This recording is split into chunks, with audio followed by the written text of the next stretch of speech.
at gawa naman tayo ng ating prepare tayo ng regulator. Gamit na regulator ngayon, hiningi ko lang yan. Ayan, kita niyo yung piston na yan, yung nasa dulo niya yung white. Papalitan natin yun, aalisin natin, then papalitan natin ng mas matikas na plastic. Gumamit ako dyan ng China disc, galing lang yan sa China regulator, mga pinagpalitan ko. Ayan, pwede na yan. Bago ang gagawin ko dyan, pagsasama-samahin ko lang magkakasabi. Gamit tayo ng regulator tester, tsaka ito, yan yung pampapalit natin doon, Ketron Peak. Ayan, Ketron Peak, nabibili siya sa Shopee, medyo may presyo lang siya. So ayan, yung puting yan, ipapalit natin dyan. Unang ginawa ko, ayan, ininitan ko lang muna para matunaw siya, lumabas, madaling makuha. Pwede nyo rin gamitin dyan yung gasol, kung basta mapalabas nyo lang yan, okay na yan. Tatanggalin lang natin yan, lilinisin lang natin yung mga tira-tira. Ayan, tingnan nyo, natanggal ko na. So tinahid ko pa yung mga tira-tira. Ayan, ilinisan ko mabuti para walang kumalang pagka naglagay tayo nun. So ito, putol tayo ng Ketron Peak. Medyo may katigasan ito. Matigas talaga yung pagka-plastic niya. Mas matigas siya sa acetal at saka sa engineering plastic, kaya mas mahal siya. Ito, gamitan ko lang ng technique. Gamitan ko ng drill tsaka lagari para mabilis maputol yan. Ang bilis at putol. Ayan. So pares pa rin yung diameter niya doon sa piston. Ayan, kaya ang gagawin natin, babawasan natin yung diameter. Gumamit lang ako ng mini drill. Nilagyan ko lang ng lagyan ko lang ng yung liha. Yan o. Ayan, sukat ko, testing ko, mas malaki pa. Ayan, tapos gamitan ko rin siya ng liha para mas kuminis yung pagkakabawas sa kanya. Ayan o.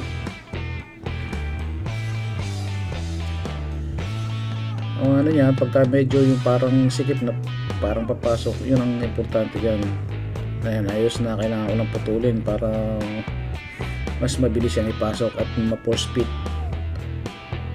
Ang pagpapasok ko naman dyan, gagamit lang ako ng gato. Ayan o, parang papasok na parang hindi. Yan yung eksaktong niya. So ayan, gumamit ako ng gato, ipinforce fit ko para pumasok siya at madasik ng todo. Medyo inipit ko pa siya ng todo para mas madasik yung pagka-plastic niya. Ayan, makikita nyo naman, ayan o, dasik na dasik siya. Then gagamitin ko ulit yung drill. Gamit ko, pinagputulan ko ng Ketron Peak. Maglalagay ako dyan ngayon ng acetal rod. Yung acetal rod na yan, pinutol ko dyan para isalpa ko yung piston. Medyo niliha ko siya ng konti para may pasok yung piston, medyo sikip kasi siya. Ayan, tinutuwid ko lang para mas maganda yung takbo. Yan, gumamit ulit ako ng mini drill para mabilis. Napakahirap kasi napakakunat ng Ketron Peak na yan. Kaya yan, ginamitan ko ulit ng drill na may liha. Yan, bilog-bilog ko lang. Tapos yan, lilihain ko pa yan. Gumita ko pa ng liha para medyo makinis-kinis ng konti. Pero mahaba pa yan ha, hindi pa yan yung eksaktong sukat. Sa akin kasi, dyan kasi ako nagbabawas ng pag-adjust ko ng regulator. Yan, makikita nyo medyo mahaba pa siya. Malaki pa yung nakalabas sa kanya. Yan o. Ayan. So isasalang ko pa siya, babawasan ko pa siya, bibilugin ko pa. Maganda kasi yun, naka-curve yung dulo. Pag ilalagay nyo, mas maganda yun. Yan, salang ko ulit, align ko para hindi na yung tuwid yung takbo niya. Tapos yan, kumuha lang ako ng liha ulit, pinaikot ko sa liha para mabawasan. Yan ako ng pine na liha, mas pino. Yan o, medyo bilog na siya. So medyo okay na siya. Diyan kasi ako nagbabawas. Yan. Yan, kita nyo medyo bilog na. Ganyan ang maganda sa regulator. So sukatin natin, try natin kung ilan ang output ng haba na yun. Pagka mahaba kasi nagbabawas pa ako. Pagka mababa yung output, bumabawas pa ako doon para pataasin ko. Pero hindi ko binabago yung ng disc, ang arrangement ng disc. So lumabas sa kanya, unang test 800 PSI lang. Ito na naman, tatanggalin muna natin. Ayan, kabit uli. Medyo tinamad ako tanggalin yung disc. Kinabit ko na ganyan, pwede naman yan. Ayan, niliha ko uli. Binawasan ko. Yung pampakinis ko dyan, yung likod ng liha, yung pinaka pampakinis ko talaga dyan. So kabit ko ulit, try natin kung ilan na magiging output. So nabawas ka lang kaunti, hindi ko na pinakasobra, baka kasi sumobra, tumaas masyado. 1.5 lang, hinahabol natin, 1.5 lang.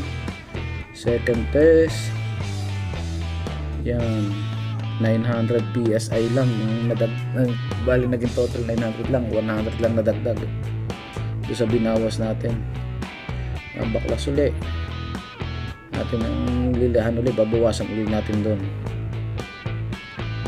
Ipakita ko sa inyo, ayan o, medyo mahaba pa siya.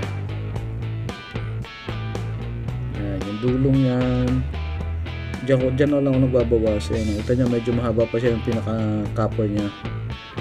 Ayan o, mahaba, ayan, binawasan ko na. Hindi ko lang na-videohan kasi ewan ko bakit di ko napindot yung play. Ayan, ililinis ko ulit, kakabit ulit natin. Tatry ulit natin kung sakto na sa 1.5 yung output nya. Tingnan natin, sana eksakto na. Yun. Ano na ang output? Yun, eksakto na 1.5. Ayan, napeksakto na natin. Pasinaw natin. Sakto.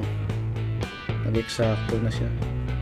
Okay na, so ganun lang, dun lang ako nagbabawas pagka yung ga-adjust ako ng regulator output. So ang laman ng tangke natin is 2,500 PSI yung tangke, at ang ating naging output, ayan, sakto naman siya, 1.5, yan yung ating gustong mangyari.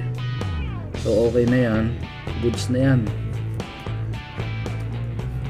Goods na yan. So release na natin yung hangin, kakabit naman natin sa receiver. Tatry natin yung kanyang recovery pag pinuputok, kung mabilis yung recovery nya. O kakabit natin sa receiver. Yan, nakabit ko na sa receiver. Check natin yung kanyang recovery. So tingnan natin yung kanyang unang putok.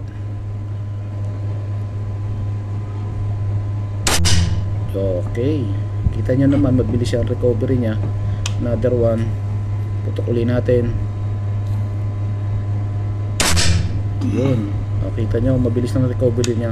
Yun ang kaibahan nung naka-doom yung unahan ng piston. Another one, di ba? Ang bilis lang ng recovery nya. So putok pa ulit natin. Yan. Okay, so ayun, nakita nyo naman, last na putok. Tingnan pa natin, bali nakalimang putok tayo. Ayan, okay na, no? Mabilis yung recovery nya pagka ganun. So sana matry nyo yung aking ginawa na to. Salamat.